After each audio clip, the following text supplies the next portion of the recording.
doing so, the first question you should ask yourself is what happens if I do it anyway? And you can and should get away with bishop Wait, f5. Sam? Yeah. I was under, so I could be wrong on this. I was under the impression that if there was still tension on c5, this was risky because of DC. I thought this was supposed to be pretty good for black, but I could be wrong.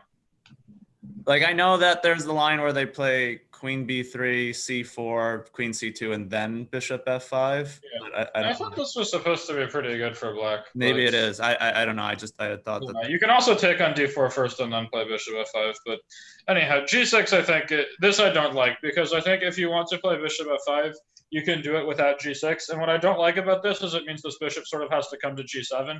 I don't really think you can play g6 and e6, because then your bishop on f5 will get trapped.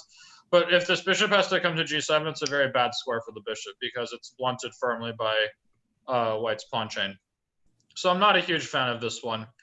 For example, here, in a position like this one, I think it's very obvious this bishop does not want to go to g7. You would much rather have played bishop takes b4 instead with your pawn on e6. So I'm not too thrilled with this. I also think white could have played this better. At this point, I believe he should play a3. So that he's able to meet b5 with a move like rook c1, and that black will not get b4, and at least not easily. And here I think white should be doing pretty well. But okay, so let's continue and see how the game went. So black went for knight c2 here, which I think is very ambitious. This knight feels like it will get trapped, and indeed it seems like it was just a move later. So I would have much preferred this knight to go either back home to c6 or to d3. In both cases, I think black would have a very comfortable position.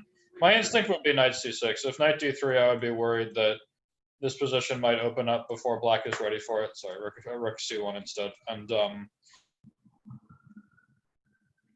with b3 to follow, and I'm worried that this position will open up before black is ready to deal with it. And in addition here, again, this bishop is so bad on f8, and if you ever play e6 to try to get it out, then this move bishop e5 is much more annoying than it would otherwise be if the pawn were back on g7. But if you develop the bishop like this, and then we go something like knight e5, hang on, this is actually annoying. Do it this way is probably the easiest, because I'm struggling to fit the Zoom chat as well as, this is, okay, that's fine. Put the Zoom chat there, and then these guys here. Okay, yeah, sorry, I just had to reorganize the screen. But yeah, some position like this one, I would be worried that it's opening up before black is really prepared to deal with it. It'd be one thing if black had already castled and already had his rook on c8 and could play c3, but that's not the case here. And I'm worried that he's falling behind in development. So my instinct in this position would be to actually bring the knight back home to c6, where I think black can complete his development and is always ready to play b5. But knight c2, I think, is really asking for trouble, because now this knight seems like it's getting trapped. Still, the game is not over, because black will end up with connected pass pawns for the piece, which does make the game somewhat interesting. But here I believe white made a mistake with b takes a3. Let's see if anybody can find another idea.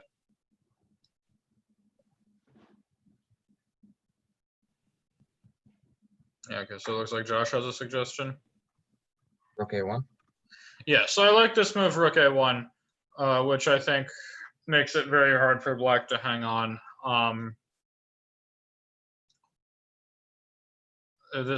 Julian has a question. We'll get back to that next. But rook a1 makes it, because if we can take this knight without giving black a pawn for it, then white is completely winning.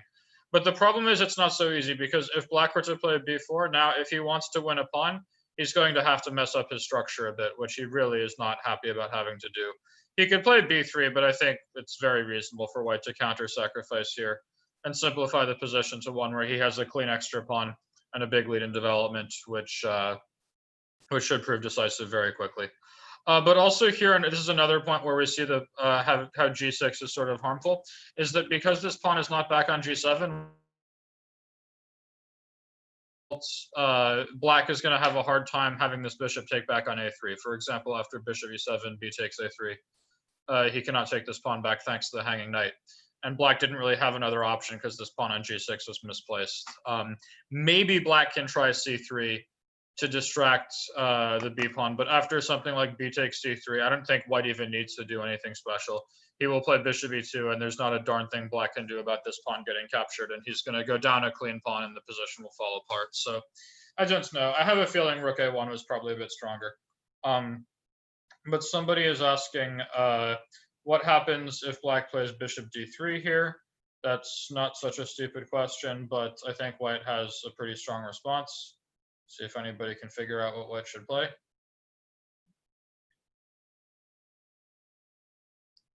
Jeremy? Excuse me. Oh, yeah, taking the knight on b4 looks good. Yeah.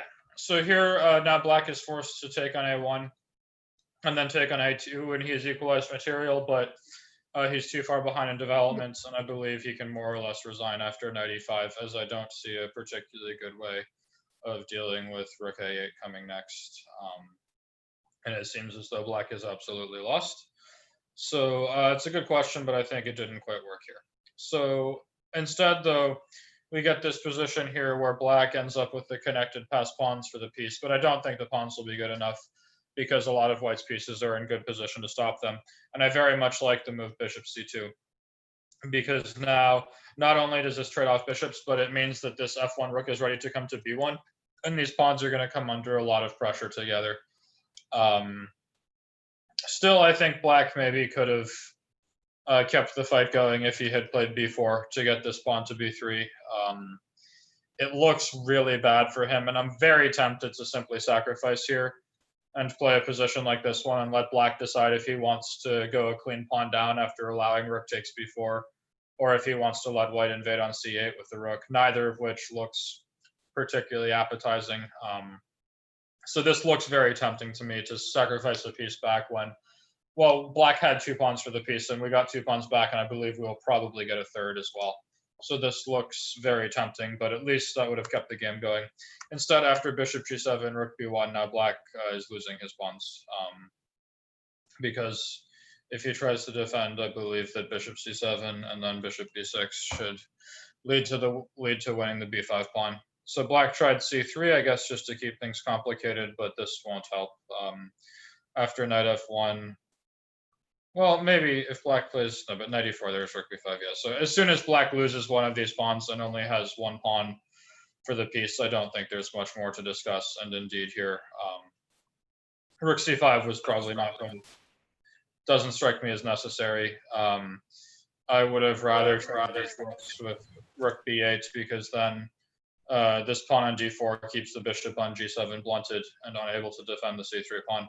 But this seems fine, and I mean, well, white got this pawn all the way up in black's face, and then, yeah, okay, this is obviously finished. So, yeah, okay, so a good game from white. Well played to run it. To black, I think that knight c2 was really asking for trouble, and unfortunately, the g6 was a little inaccurate, but probably not so bad.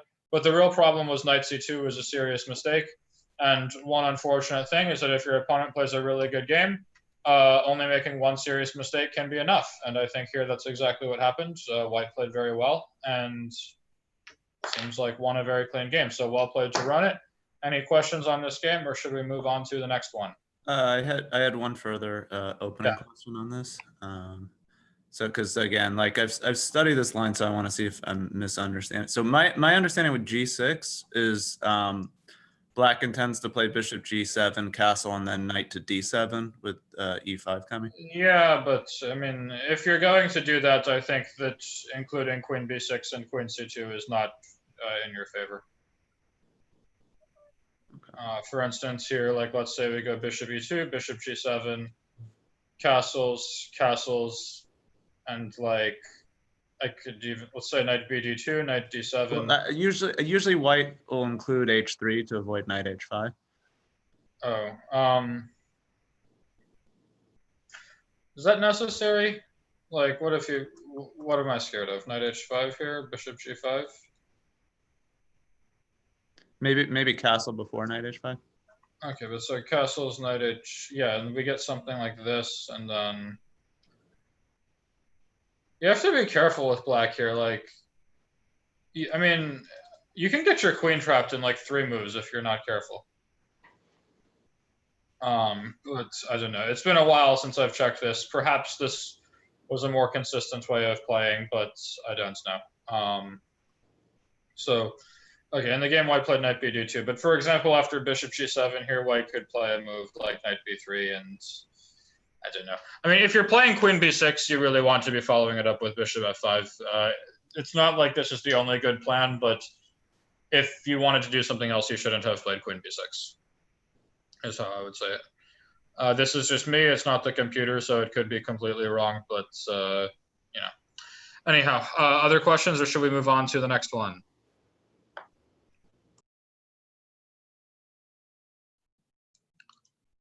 Looks like we can move on, so I'm going to kill that one and bring up the next game. Where's this PGN download? So this one we have Julian against Adi. So this one's a fast game, and black played a very bad opening, so let's not do that anymore. But yeah, who knows what this this variation is called? Yes, Jeremy? The Scandinavian defense. Yes, and there's never been a single good chess player to come from Scandinavia, so you cannot follow it like that. That's not true. I think Magnus is pretty good, and he's from Scandinavia, but he doesn't play this horrible opening. Yeah, the Scandinavian's really bad because it lets white develop with a gain of tempo, and after e takes d5, queen takes d5, and knight c3, this queen is going to get booted around and lose a lot of time. And it seems like here black actually lost a really fast game. So I think that white's best, I think actually knight f3 is a little inaccurate, and I've found that it's often better for white to start with d4, and then instead of developing this knight, play bishop c4, bishop d2, queen e2, and then castle long. This is, I think, white's best development scheme. And he doesn't necessarily want to move the knight on g1 just yet. But in this game, white played knight f3, which can't be that terrible. And here, bishop e2. This is the thing. Like, bishop e2 is a very vegetarian move. It's not particularly ambitious or threatening. I don't want to call it a chicken move, but it doesn't really do that much. And even still, I think white is simply better. I think white has a good position and black is worse, and it's because he chose a bad opening. And here, black probably should play knight bd7 to avoid knight e5. But even if white plays something slow and simple like this, I still think he is better. So instead, black played e6, and now got his queen trapped in like 3 moves. So this is what happens when you play the Scandinavian. You end up getting your queen trapped on move 10. So no Scandies here. We don't allow this. Any questions about this game? Let's see, we have a question in chat. No questions, okay. Yeah, so no Scandinavian. Let's kill this one and move on to the next one. So the next one is Andrew against Show. So this game looks a little bit longer, so this could be interesting. Share screen. Okay, so it looks like somebody has been listening to me because they're playing the opening that I'm recommending with knight f3, knight f6, knight c3, e6. This is the semi-Slav. And after bishop g5, the 2 most common moves are h6 and d takes c4. But I believe that the line that black shows in this game, which is one that I recommend in my Chessable course, which I'll probably shamelessly link to at some point. Hang on just a second. Control-T, semi-Slav. So I'll just link to it in the chat here because why not?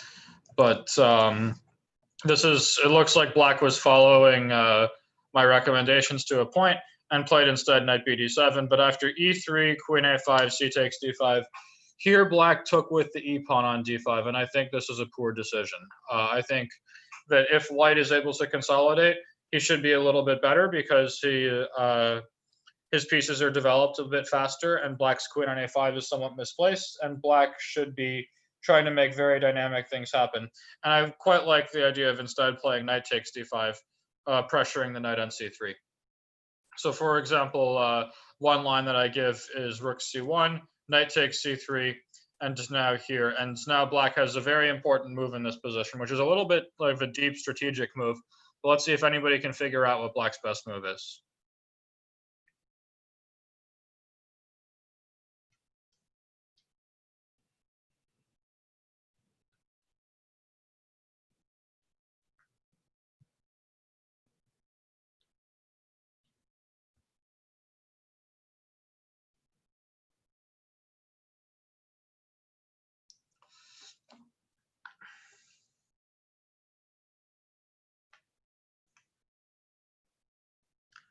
Anybody have a thought? I feel like it's cheating if I answer this one.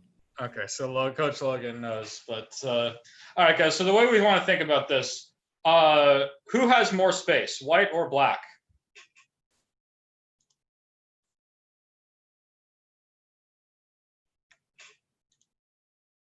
Yeah, everyone's saying white has more space. This is absolutely correct. So does black want to keep pieces on the board, or does he want to trade pieces?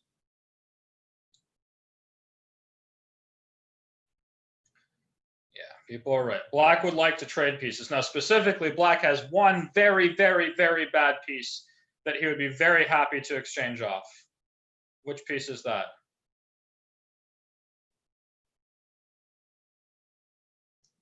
Yeah, looks like people are getting this. So what is black's best move? Okay, so Abisayo raised his hand. What does Abisayo have to say? I think it's b6 to try to go bishop a6 and trade off the f1 bishop for the a6 bishop. That's exactly right. And black has to do it right now. Because if black were to castle first, then after bishop d3, b6, and bishop a6, because if you could imagine this position with neither side castled, white would not be able to avoid the exchange of these bishops, and I think black would be fine. But here, because both sides have castled, this move c4 is legal, as it is no longer pinned.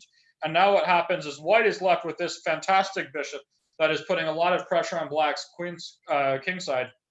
And black is left with this moron on a6 that essentially does nothing useful.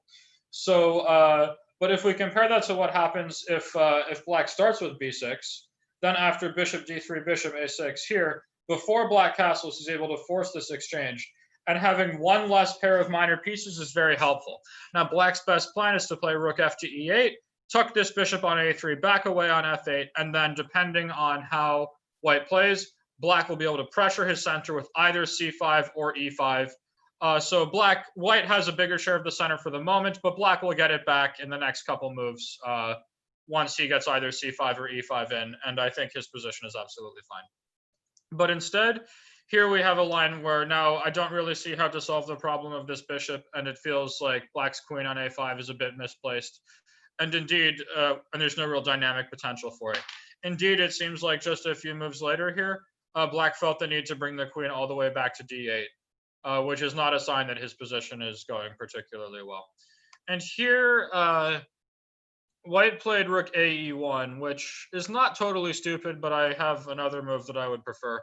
Let's see if anybody knows what white's best plan is in this position.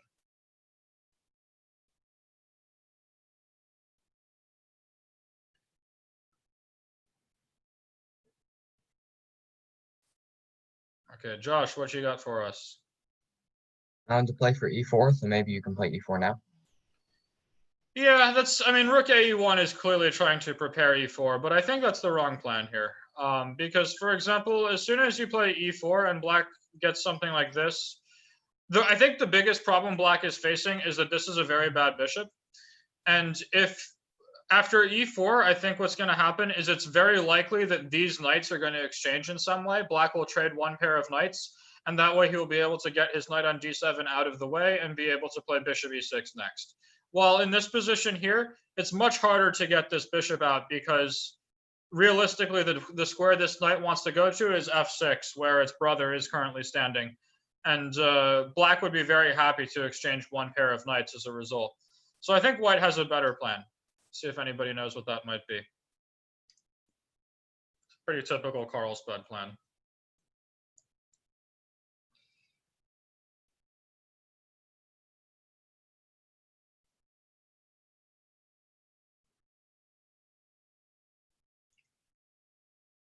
Okay, so Darren, that's the right plan, but I don't think you're ready for it yet. So what should you play instead?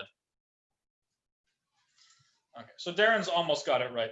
So this is called the minority attack. If we consider this side of the board from the D file to the left, like all this area here, black has 4 pawns and white only has 3. But this is what we call the minority attack because white only has 3 and black has 4, but white's going to start throwing these pawns. So what white can do, Darren suggested a3, but I believe a better move is rook a b1. And the point is white is going to throw b4 to b5. Once this happens, like let's say black plays a normal move like rook e8 and white plays b4. Now black is sort of in a tough spot because if white is allowed to play b5, he will have to either let the d5 pawn become isolated or the c6 pawn become backwards. For example, in a position like this, if you play c5, you get left with an isolated pawn. But if you don't, if you do something like this, let's say, if you take with the bishop, the d5 pawn is isolated. If you take with the pawn, the c6 pawn is backwards. So this is actually quite an annoying plan for black to deal with. And normally he's able to stop this plan by playing a5, but because he has lost a lot of time, I think white is happy to play a3. And if queen e7, for example, which feels like the consistent follow-up to stop the plan of b4, maybe now and only now we can play a move like e4, because in this position, black can no longer play bishop e7, and I'm very scared of rook fe1 coming next. So basically the threat of playing b4 sort of encourages black to play queen e7, and then this same e4 plan that everybody was thinking about makes a lot more sense because the bishop can't retreat to e7. I know this is sort of complex and convoluted stuff, but does that sort of make sense to people? I hope.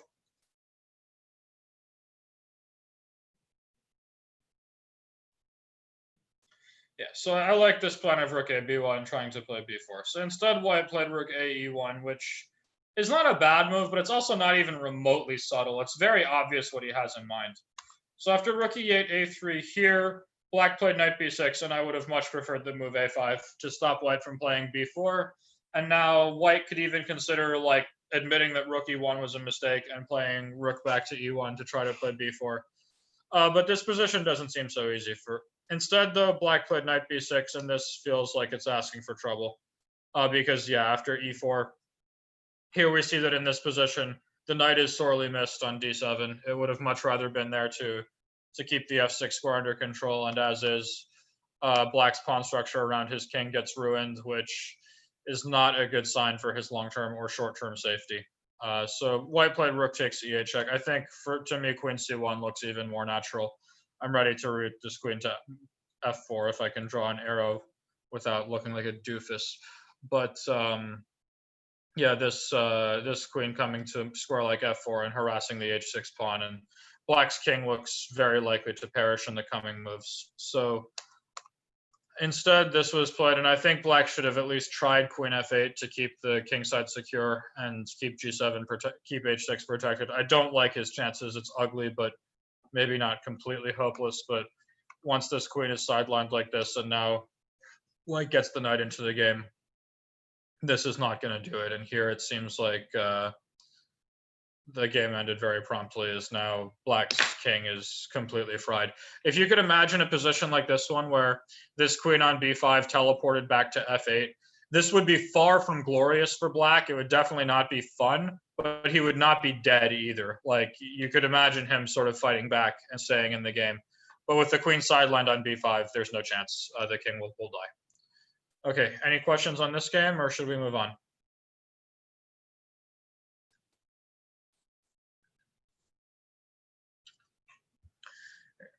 Hang on just a second. I gotta pour myself water. I've been talking too much.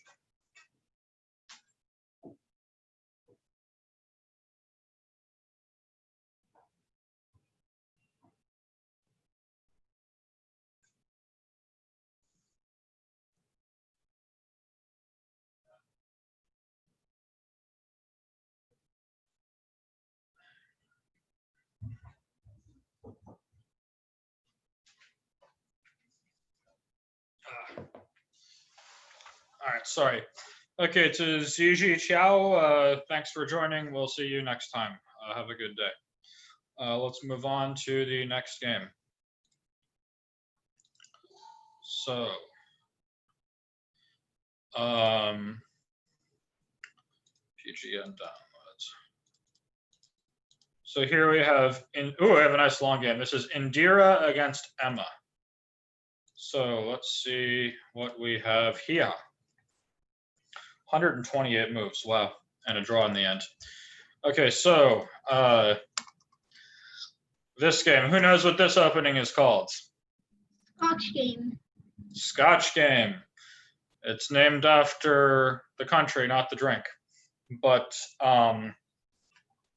yeah, so this is not a great opening. I wouldn't recommend playing this way for whites, but I had a horrible game with Jeffrey Zhang at last year's US Championship where I misremembered my preparation. I misremembered one move order. Instead of being clearly better, I ended up completely lost, which was very, very painful as a way to start my title defense, but what can you do? In any case here, Black's best move is knight f6, and he has a very acceptable position. Bishop c5, I'm a little bit skeptical of because a position like this one, I think, is a little better for white due to his extra space, and I don't think black is pressuring the center enough to compensate for it. So white played bishop f4 in this game, which is not totally stupid, but I don't think it's the best square for the bishop. I think white should either put the bishop on g5 or play queen e2 and then bishop e3. The bishop on f4 feels a bit aimless after black plays d6, which it seems he does quite promptly. And yeah, so, but this is still quite interesting, and we'll get some kind of opposite side castling situation. Now, queen d7, I think, this is one of those moves that looks so innocent, but I think is actually quite dangerous. It's, I think it does very little that's actually valuable for black. I think that he needs to be doing something else. So I see a couple of decent options, but one really jumps out at me. So let's see if anybody can suggest a better move for black.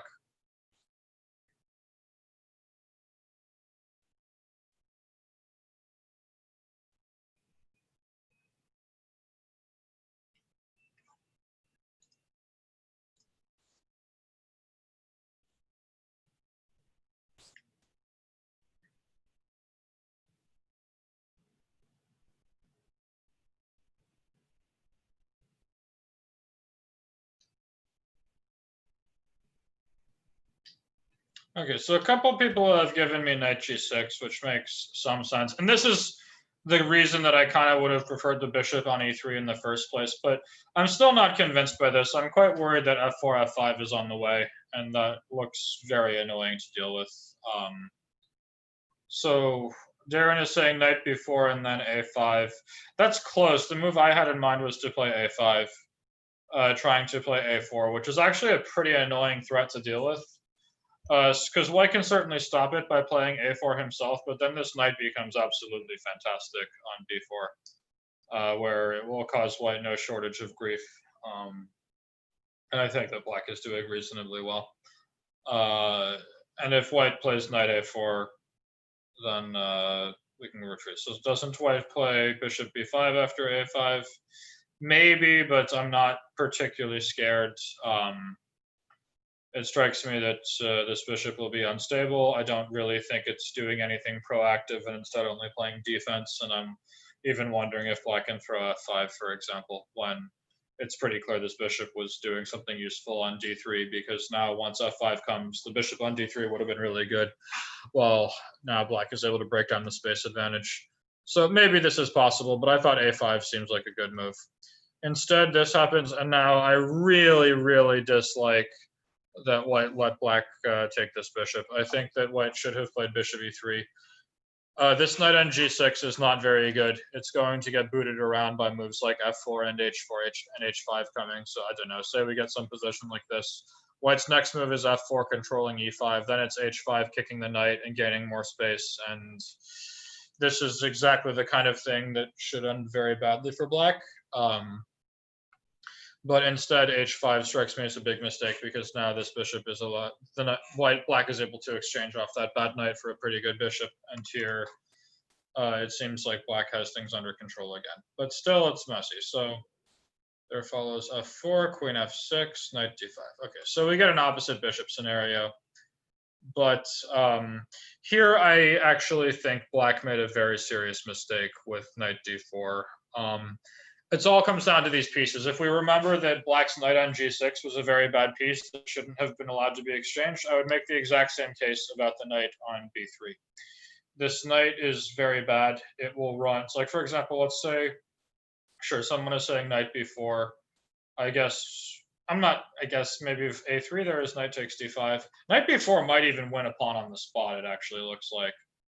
But at least I don't see how white saves a pawn. Maybe he can play a3 and then bishop e4, but even here queen takes f4 leaves black with an extra pawn. So first of all, I think knight b4 would have won a pawn, but even if black doesn't see that and plays like knight e7, this knight is going to be a tremendous target. Black's going to throw this pawn all the way down the board, a5, a4, a3, which is going to cause a huge amount of annoyance for white's queenside. In the meantime, d5 is hanging. Knight f5 could be on the way. And ultimately, I think that this knight on b3 is a very bad piece and that white was quite happy to have it exchanged off. So, here, I think white actually makes a very serious mistake by not taking on d4 and instead play bishop here. What should black play now? It seems like black missed a good move.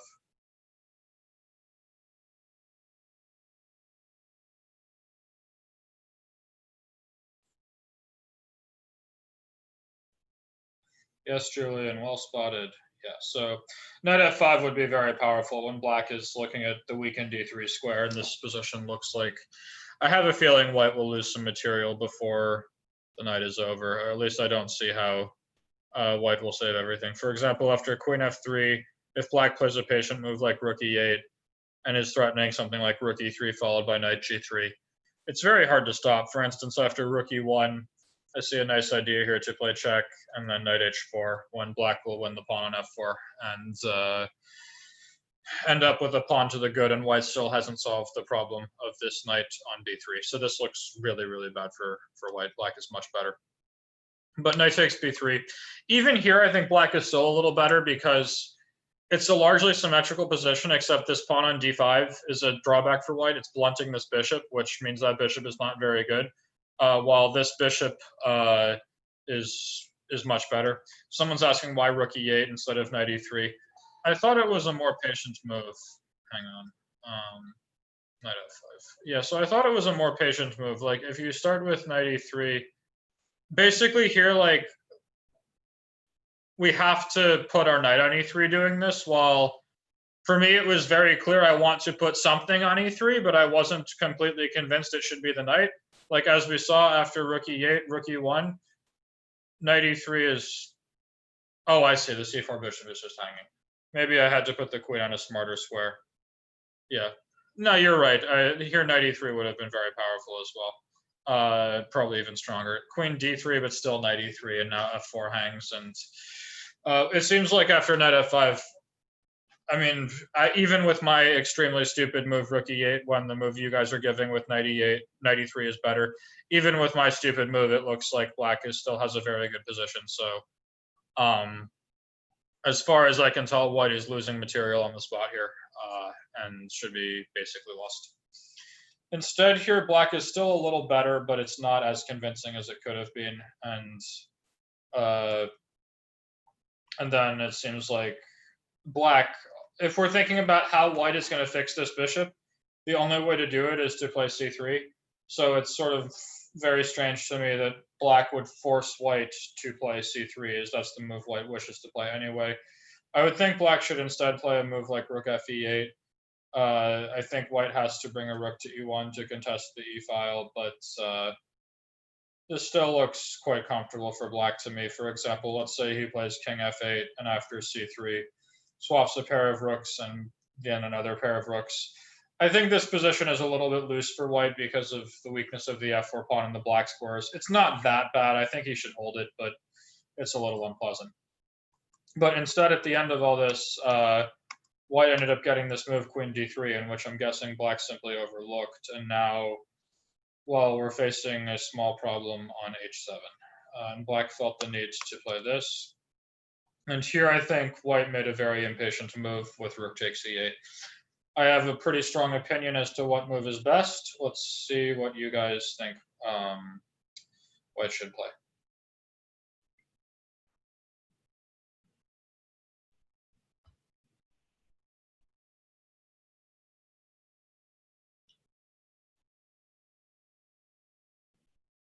So Julian has suggested queen takes b5, which is a thought, but I'm not convinced because there will be queen takes f4 check.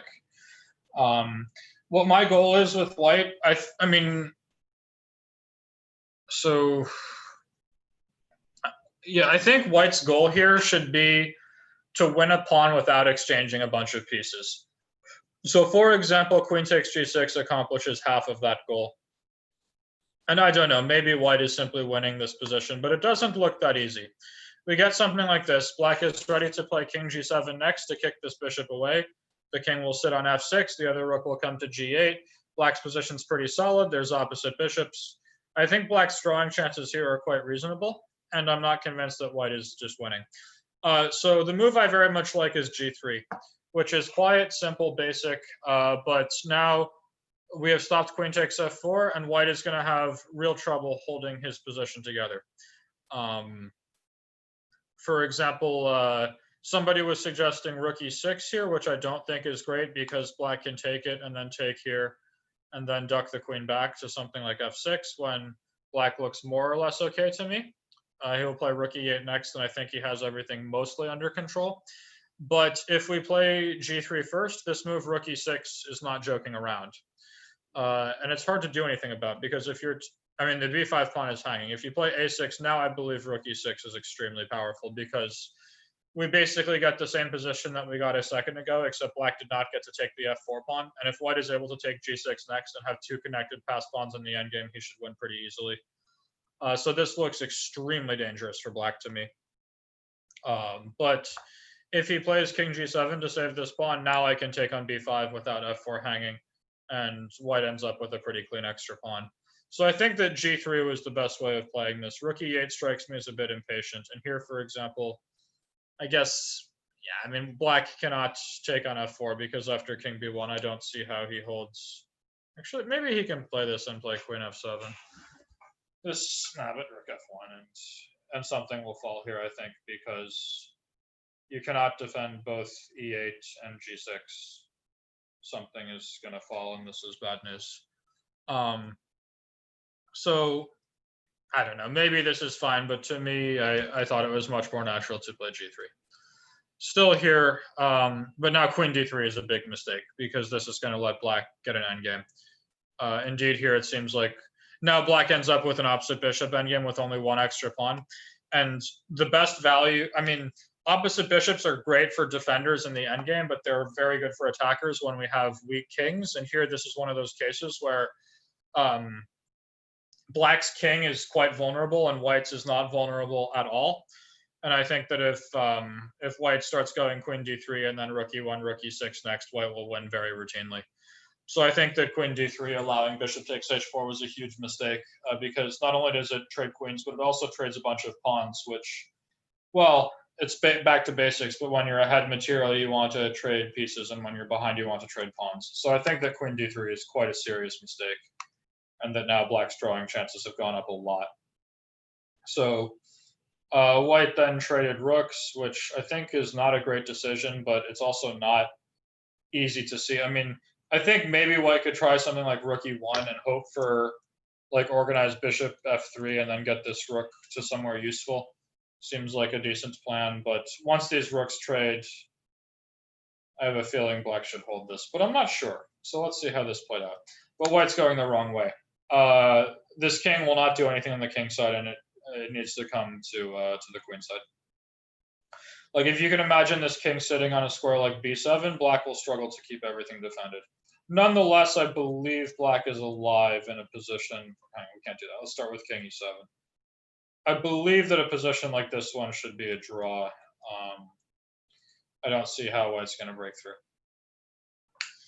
But still, this is the best thing for white to try. I mean, maybe it's not enough, but it's all you got.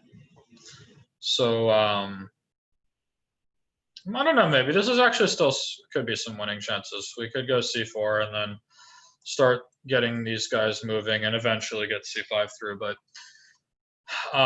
instead it seems like white went with the wrong way with the king, and now this should be it. At this point now it's an easy draw. For example, actually I was going to say a5, but then it occurred to me that b4 is a problem because I don't see how we stop the pawn so easily now. But no, we do stop the pawn. Bishop b2, king e3, and now b3 and bishop a3. So this seems like it would have been a draw as well. But yeah, so black played a5, and then, yeah, it looks like these guys played for a long time here, but I don't have a burning desire to look at the rest of this game unless, well, let me just see if anything else happened. It certainly doesn't look like anything should happen. Actually, once black rots his bishop all the way back on d8 like this is a spot where a move like b4 is probably going to win. You need to constantly be on the lookout for that. I don't know why black would bring the bishop all the way back here. This is a spot, even like with the bishop hanging on g6. I mean, forget what happens. I mean, the bishop moved away. Like here, for example, b4 clearly wins, as does king d7, which seems like was played. But wait, white actually took this pawn and didn't win the game. Did we not take this pawn? Okay, guys, I'm done looking at this one. Let's move on to the next game. I'm not gonna. I'm running out of patience for being nice about it. So let's see the next one. Okay.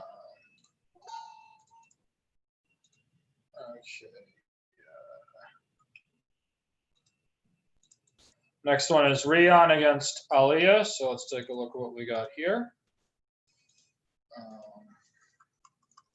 So this one starts off as a 4 knights, and then this variation, which is pretty boring and vegetarian. This position has long been thought of to be extremely equal. One of my friends, who's a pretty strong grandmaster, keeps trying to convince me that white is slightly better here, and I do not believe him. Like, whenever he gets his exact preparation against me in training games, he always ends up with like the smallest of advantages and never wins. So I don't know why, but yeah, so here this is this position is very dry and very boring and not much is going on. But it looks like here black made a mistake with bishop c5. I don't think the bishop does very much here. It's kind of useless, but this bishop on f4 is very good, so I think black should instead play bishop d6, and this seems very acceptable for him. After something like this, seems very much equal. I can't really imagine either side coming up with a particularly credible plan in the coming moves. So bishop c5 though, and now white went for complications with knight b5, which, I mean, it's fine, but I don't think white was better anyway. I mean, he has to do something about this pawn on b2, and probably b4 is ill-advised because of bishop d4, so I don't know, maybe you could play b4, bishop d4, and now knight b5, since the bishop cannot take on a1 thanks to bishop takes c7, but even here, like bishop back to d6 should be fine. Instead, though, white repeated moves briefly, and then actually it seems like got into some trouble. But now black has to be careful. Essentially, all black has to do is wake up these bishops, and he's going to win the game. But the problem is this d5 pawn is in the way. And if you play d4, you've opened one bishop but closed to the other, and this is not necessarily going to be that easy. But I like this move, rook e6, and then rook fe1 is a blunder because of rook f6. But it seems like white won this game, so there's still something to go over. Black now has one material, and here, well, it looks like black got himself mated on the back rank, but I think that, so black played queen f6, check king g1, and then d4 so that he could open this bishop. But I think it would have been better to start with d4 immediately so that the queen still guards the back rank. For example, if we see an analogous line like this, it's pretty obvious that black's king is quite safe here, and even a move like d3 is a threat. And this looks absolutely finished. So here, though, even here, if black doesn't blunder rook e8 checkmate and instead plays g6, I think black is absolutely winning. So this was actually sort of a shame. I think black played quite a good game, but then stumbled at the last minute and blundered into checkmate. But you know, that's how it goes. Be happy that it happened here and not somewhere more important. Is a good way of thinking about it. Like, that's what I said about this blunder by this German grandmaster Georg Meyer when he blundered his queen to a simple skewer, like just a one mover. but he did it in a position that was probably already lost. So if you're going to make such a horrible blunder, you should definitely do so in a position where you're probably going to lose the game anyway, because if you do it when you're winning, it's much more painful and much more devastating. But yeah, here this looks absolutely finished, and it seems like white simply blundered or black blundered the mate. Okay, so any questions about this game, or shall we move on?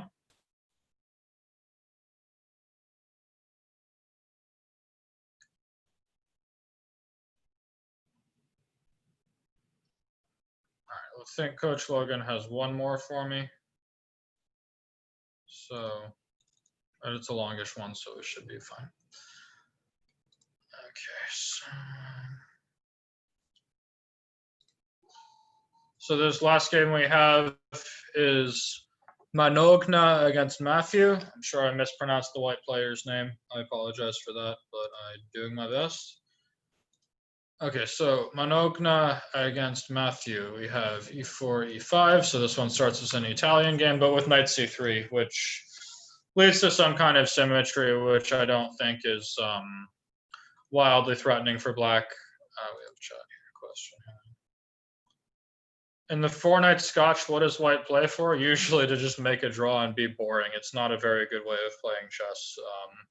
It leads to a very safe position for white. It's hard to like do anything stupid and lose, but it's also really not very ambitious and not very hard for black to maintain good chances.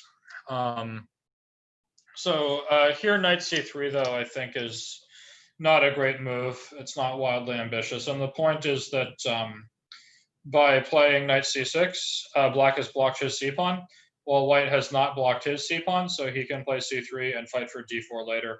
For example, after knight f6, you have to play d3, and here the breaks that each side are looking to make, white's looking to eventually prepare the d3, d4 break, while black is looking to make the d5 break, but I think it's pretty clear white will have an easier time playing d4 than black will have playing d5, and so this is how white can fight for an advantage. But instead, we reach this very symmetrical looking position where not too much is going on. But here, is this a move? Did black blunder a pawn? Or am I missing something?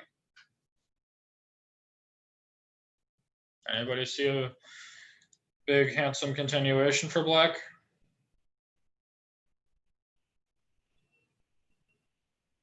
I don't really see anything good. I mean, maybe he can try queen e7, but I mean, knight d3, and I think this, I mean, white's a little uncoordinated, but a pawn is a pawn, and I don't really see how black is hoping to show any kind of compensation for it.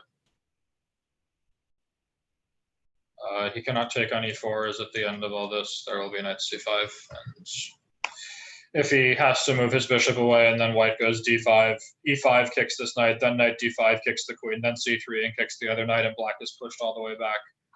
White's extra pawn should be very good.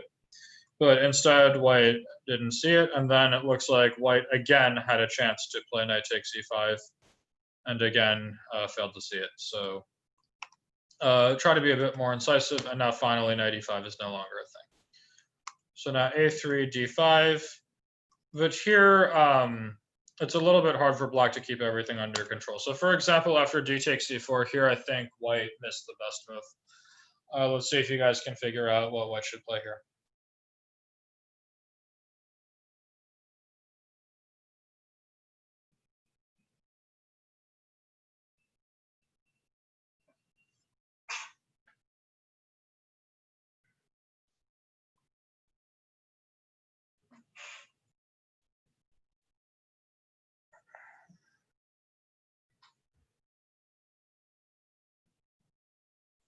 Anybody have a brilliant suggestion? Yeah, okay, people got it. Show and Julian.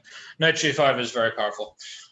Threatening this pawn on f7, which is actually quite awkward for black to defend, because I would think the automatic move would be rook e7, keeping this rook on a nice active square while defending the pawn. But the problem is that after we take everything, like so, this rook turns out to be misplaced because white is threatening bishop g5 as well as knight takes c5, which means black is at least losing his bishop pair and I think actually losing more. I don't see how he saves his material, because of queen b6, trying to save the bishop while also unpinning the rook.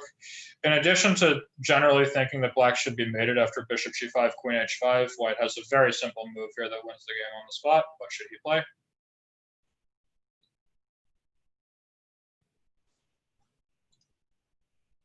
Yes, show, b4, boom, boom, pow, and butter style.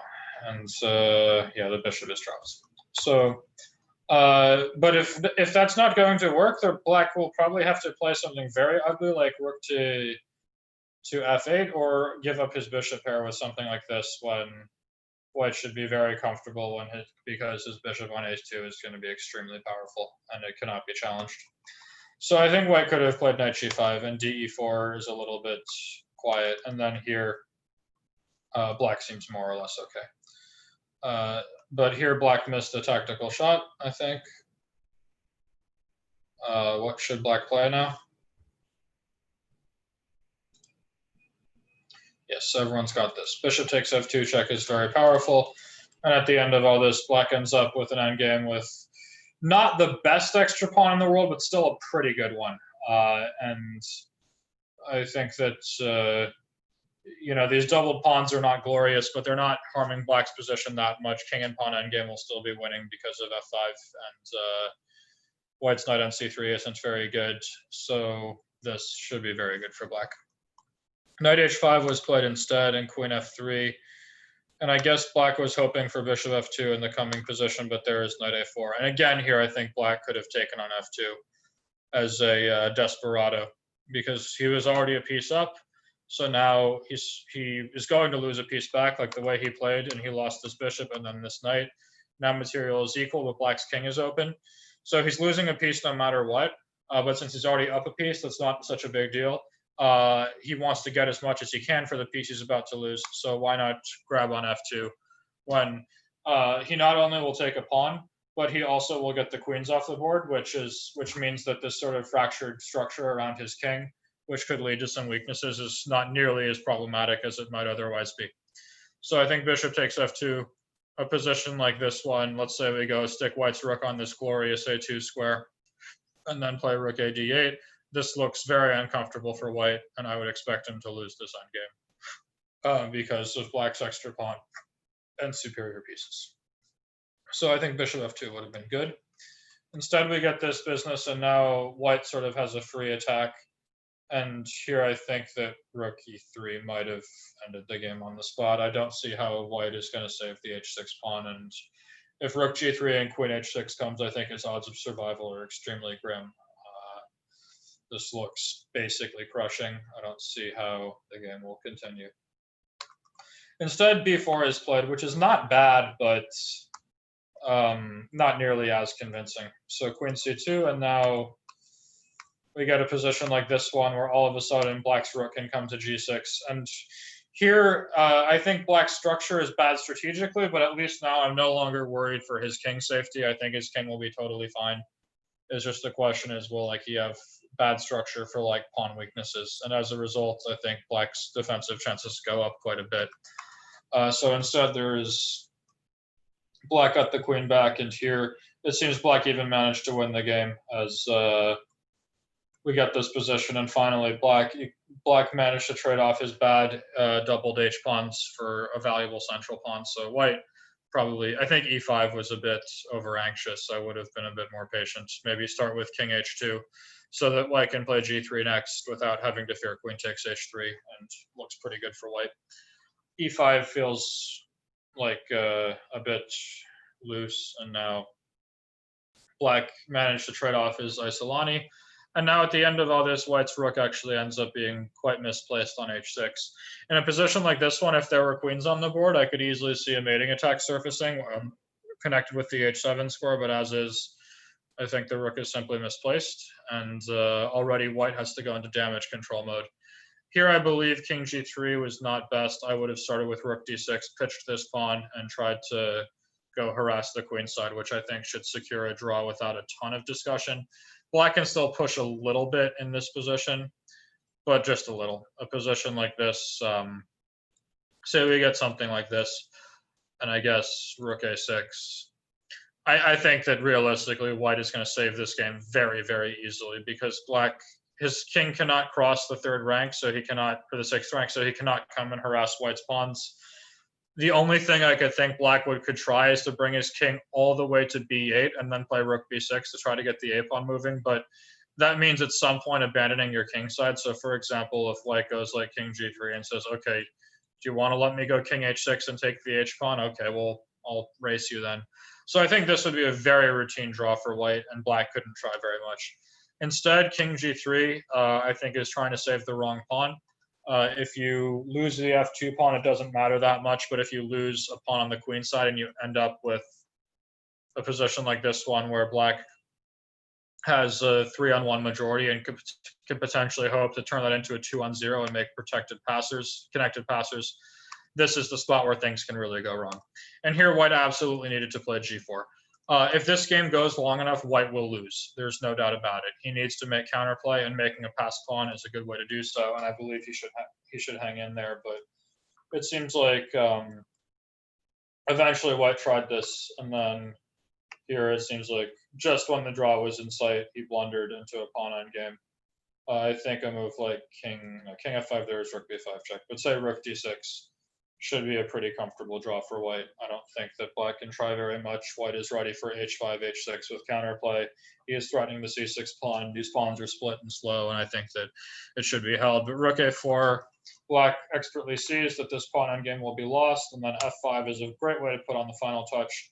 Is now if g5, we see that these two protected pass pawn means that white's king cannot leave, while the same is true for black's king, so both kings are stuck, but black can run the f pawn while white doesn't have like a d pawn or something to run. So black will make a queen here, but this doesn't offer any salvation either, because after king c5, b3 makes a queen, but if white were to wait, black would scoop up this pawn and then come back and win the game. Okay, so very resourceful defense from black. Things went, I think it was quite an interesting game to a point. Black hung the e5 pawn a couple times, and then knight g5 would have been powerful at some moment. But then also black, after missing bishop takes f2 check a couple times, got into a very difficult position. So it felt like black made a ton of mistakes in that regard. But then once they were in the difficult position, they defended very well to keep everything under control and then take over the game at the end. So yeah, I think I'll just open up for a couple of minutes for general Q&A before we call it a day. So any questions from anybody?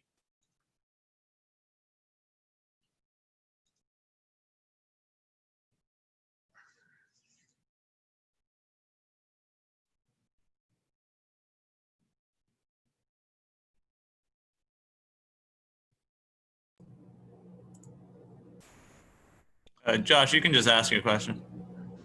Oh, okay, sorry.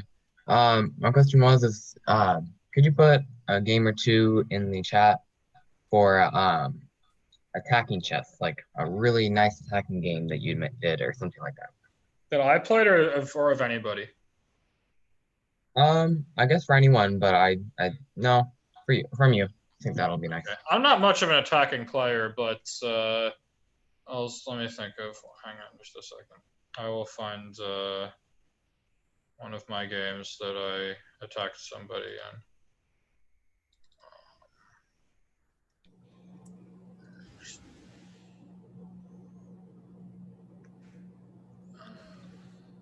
in. Show, while he's searching, what's your question? What is the best tip for calculation? The best what? Book on calculation. Best tip for I would say Grandmaster Calculation and Perfect Your Chess. Those would be my two recommendations. Jeremy? Oh yeah. When did you start playing chess?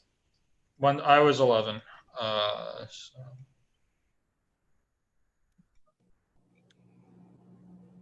So a lot of you guys started younger than he did. Yeah, I was a late bloomer. Okay, here's an attacking game of mine from some years back, but again, I don't get to attack very often because I'm just not very good at it, and that's fine. I'm good at other things, but like for example, I tend to be more comfortable on the black side of the Sicilian. I'm very good at counterplay and keeping the attack under control and breaking down the center and tactical skirmishes in the center, but I'm not normally one to throw a bunch of pawns and give mate. I mean, I can do it, but it's not really what I'm best at. Okay, other Thank you. questions? I come across this question as a teacher. Do you think it's better for developing players to play E5 or the Sicilian? I think you should play both. I think that you need to be able to play both complex and for both imbalanced and balanced structures. I think that your understanding will grow a lot more if you play a wide range of different kinds of middle games and playing, I think you playing multiple openings is a good way to do that. Okay, I'll take one more question before we call it a day.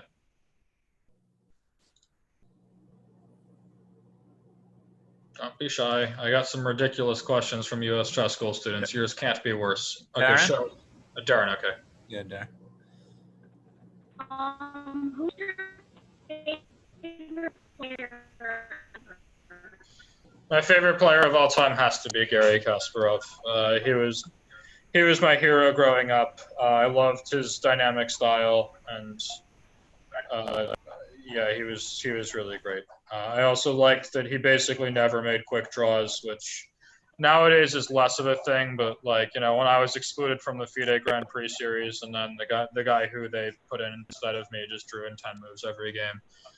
You really, when you see things like that, you really appreciate when the greatest players are the fighters and who don't do that. And so I was a big fan of Kasparov. Okay, so I think that'll do it for today. I look forward to seeing all of you next week, and I guess perhaps some of you on Friday as well. This was a lot of fun. I wish you guys the best for your upcoming games, and I'll talk to you next time. Bye, Sam. Thanks so much. See you next time, Sam. Thank you. Bye. Bye, guys. everyone. Bye. Bye.